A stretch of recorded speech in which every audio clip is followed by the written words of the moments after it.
Hi guys, so break time na, lunch break. Pero bago kumain, kukuha muna kami ng bike. This is our time to shine. Para makamit ulit namin yung bike namin. So papunta kami ngayon dun sa impounding facility. Kamusta ka naman, Ana? I'm good. How about you? I'm fine. Thank you. Where are we going right now? Enchanted. Hi guys. Kamusta naman ang buhay na wala kang bike? Napakahirap. Pero pag nakuha ko yung bike ko, hindi ko na gagamitin pagpasok. Diba? Kasi tuwing may bike ako, lagi akong late. Kung kailan wala akong bike, tsaka ako hindi late. Diba? Baliktad. I-claim lang namin yung bike. Kasi sayang yung 15K. Tsaka ilang araw na ako hindi nakakapag-grocery. Kasi walang bike. Tinatamad ako maglakad.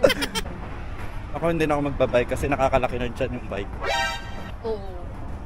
Feeling ko nga nadagdagan ako 1 kilo. Nung nag-bike.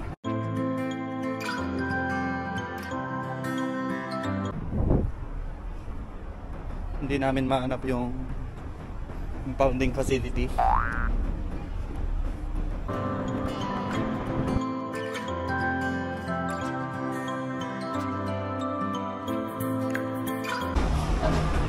So ayan na guys, 2.5 at 4K.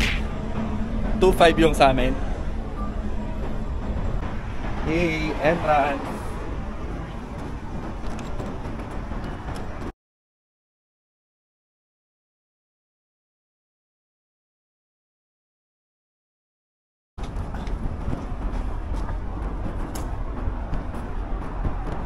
Ito na guys, kukunin na natin.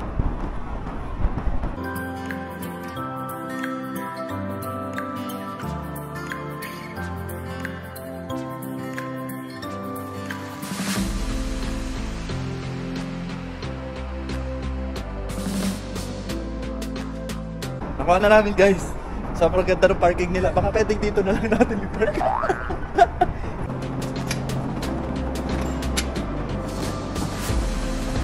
Babayad na kami guys.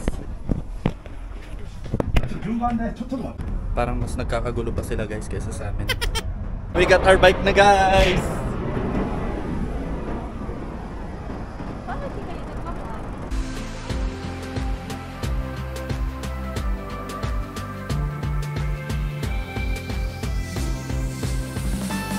So magpa-park kami guys. Doon na lang ulit sa dati naming pinaparkingan. Medyo malayo nga lang kasi to, kaya kami doon na palipat sa parking ng MUFG.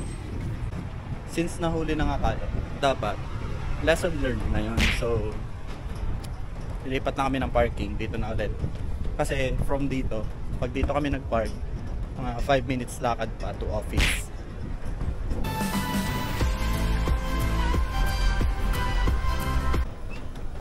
So ayun, safe na ulit yung mga bike natin. For now. Ayan na siya guys. Bye bye! So ngayon naman, hahanap naman kami ng kakainin. Right! So tatakbo kami guys. Guys, tatakbo kami. Ayan na, tatakbo lang kami. So we only have 13 minutes 13 left. minutes. Hindi pa rin kami kumakain, pero ilaban na natin. Kaya yan. Mabilis ang kain. So unigiri na lang ang bibili namin guys para umabot.